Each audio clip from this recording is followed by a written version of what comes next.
The first time I saw red and blue lights washing across my front porch, I honestly thought something terrible had happened in town. Then I heard her screaming right outside my door. He stole my house, and before I could even slip my feet into my boots, a deputy was asking me if I had a weapon. This wasn't a robbery or a mix-up at the DMV. This was my neighbor Linda Parker trying to weaponize the Homeowners Association like it was a loaded gun. I moved to Pine Hollow because I wanted quiet. Not cute quiet with coffee shops and dog parks, real quiet, the kind where the loudest thing at night is a wind chime or a raccoon committing petty crimes in your trash. I'm Jack Miller, retired firefighter single, boring in the best way. I bought a small cabin with a wide porch, a little orchard out back, and enough space to breathe again. For the first month it was perfect. I planted tomatoes, fixed a sagging fence rail, and stopped flinching every time my phone buzzed. Then an RV rolled onto the lot next door, beat up sun-faded like it had seen every Walmart parking lot in America.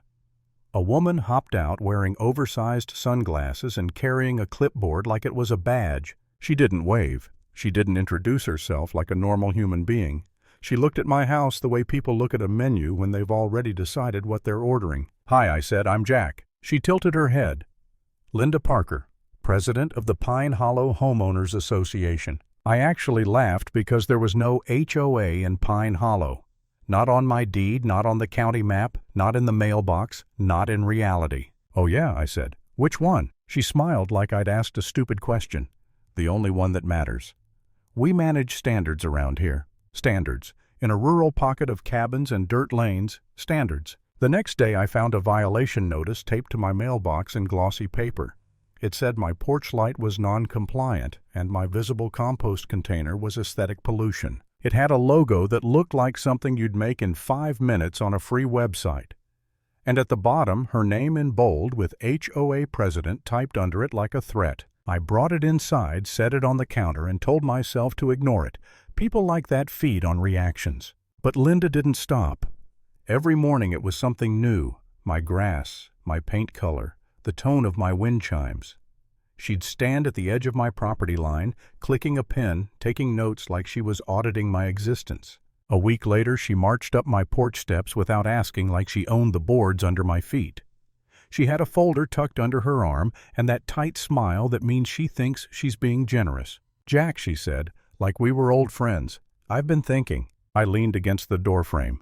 "That sounds dangerous." She didn't laugh. She opened the folder and showed me a sheet of paper with 2 addresses, mine and the lot next door. "You have the better home," she said very calmly, like it was a math problem. "You don't need all that space. I have kids. It makes sense for you to swap with me." I blinked. "You're asking me to trade houses." She corrected me with that same calm. "I'm telling you what the community needs." I stared at her RV, then back at her. No. Her smile vanished so fast it was almost impressive. "Excuse me?" I said no, I repeated. "My house isn't a Costco sample tray. You don't get to pick what you want." Linda's jaw tightened. "Do you have any idea how this area works?" "I do," I said. "It works like county property records." She stepped closer still on my porch. "If you refuse, there will be consequences. HOA consequences." I finally pointed to the porch step. "Off my property, Linda." That was the moment she decided I wasn't just a neighbor, I was an enemy. After that, she started sending fines. $50 for unapproved landscaping, $100 for unsightly exterior storage, which apparently referred to a rake leaning against my shed. Then her kids started running through my yard like it was a public park, straight through my garden beds, snapping stems, crushing seedlings. When I asked them to stop, Linda came storming over like I'd insulted the Constitution. "They're children," she snapped. "And that's my yard," I said, trying to keep my voice even. She jabbed her fingers toward my face. "The Homeowners Association has shared use authority." I tilted my head. "Show me the bylaws." Linda's eyes went cold. "You'll see." The next thing I knew, she was filming me. Literally filming, standing near the road with her phone up, narrating like she was on some neighborhood crime show. "Here we are," she said into the camera, documenting a hostile resident who refuses to follow community rules. I was holding a bag of mulch. A bag of mulch. I looked like a guy who gets excited about fertilizer on sale. I walked over and said, "Linda, stop recording me." She swung the camera closer, wide-eyed. See how aggressive he is." Then she posted it. And people I'd never met started commenting about how I was dangerous and probably armed. That part hit harder than I expected, not fear, more like insult, like I'd been turned into a villain in somebody else's little movie without my consent. I didn't spiral into drama about it. I just got tired. The kind of tired that sits on your chest when you're trying to sleep. One night I stood in my kitchen staring at another fake fine, and I thought for a second, maybe I should just sell. Maybe the quiet I wanted isn't worth a daily war with a woman who treats a clipboard like a crown. Then I looked out at my backyard, the fence I fixed, the trees I planted, the life I rebuilt with my own hands. And I realized something simple: if I leave, she wins. And she'll do it to the next person, and the next. So I stopped hoping it goes away and started documenting everything like my sanity depended on it. I installed cameras, motion lights. I saved every notice, every text, every social media clip. I bought a binder, an actual physical binder, and started building a timeline. Then Linda escalated from annoying to criminal. One afternoon, a document appeared in my mailbox, an agreement that supposedly transferred my property into a community trust. It had my name misspelled and a fake notary stamp that looked like it had been copied from a cartoon. That's when I called a lawyer. Rachel Donovan was sharp and practical, the kind of person who doesn't waste words. She looked at the paper, raised one eyebrow, and said, "This is garbage. But it's the kind of garbage that turns into a dumpster fire if you ignore it." She sent a cease and desist. Linda tore it up at the end of my driveway like confetti. 2 nights later, my motion light clicked on at 4 a.m. I checked the camera feed, and there she was, Linda on my porch, leaning toward my front door like she was listening for something. She wasn't alone. Another shadow stood behind her. I didn't run outside swinging a bat or doing anything heroic. I called the sheriff's office and stayed inside watching my own porch on a screen like it was a crime documentary starring my life. Deputy Alex Reyes showed up, watched the footage, and his face changed. He issued a trespass warning the next morning. Official. Signed. Real. Linda acted offended, like the law was being rude to her. But she still didn't stop. A week later, she filed a lien against my property claiming I owed the HOA over $1,000 in community maintenance fees.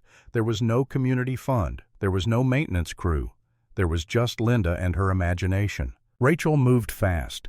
She pulled county records, proved there was no registered homeowners association, and filed to have the lien challenged. That's when Linda went nuclear. On a bright, normal morning, I was halfway through my coffee when I heard tires crunching gravel fast.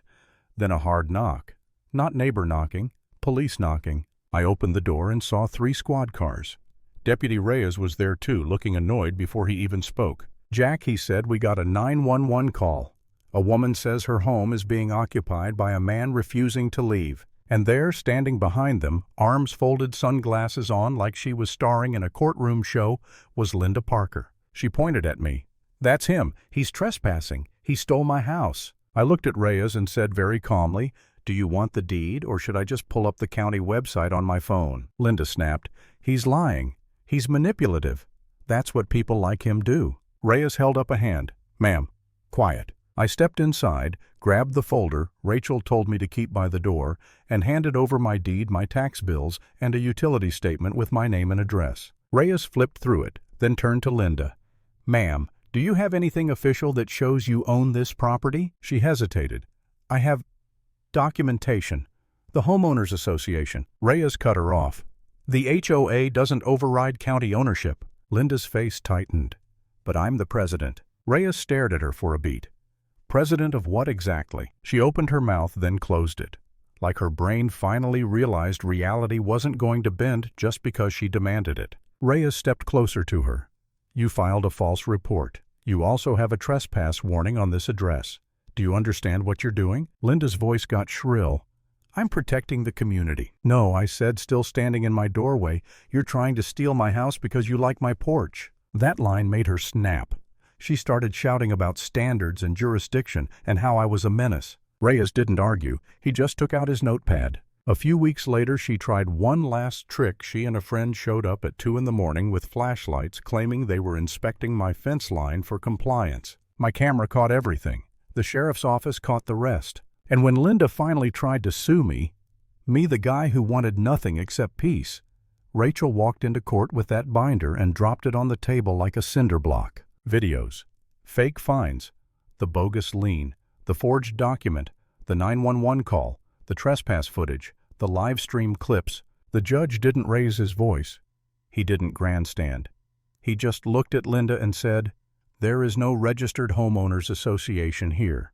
Your filings are fraudulent. This case is dismissed." Then he signed a restraining order, clear distance, no contact, no inspections, no community visits, no porch marches with a clipboard. Linda's mouth opened like she was about to protest, and nothing came out. She didn't get my house. She didn't get my land. She didn't even get her little fantasy title. She just got consequences on paper in court in front of everyone she'd been trying to impress. And the only lesson I'll ever need from Pine Hollow is this: keep your receipts, because bullies hate paperwork.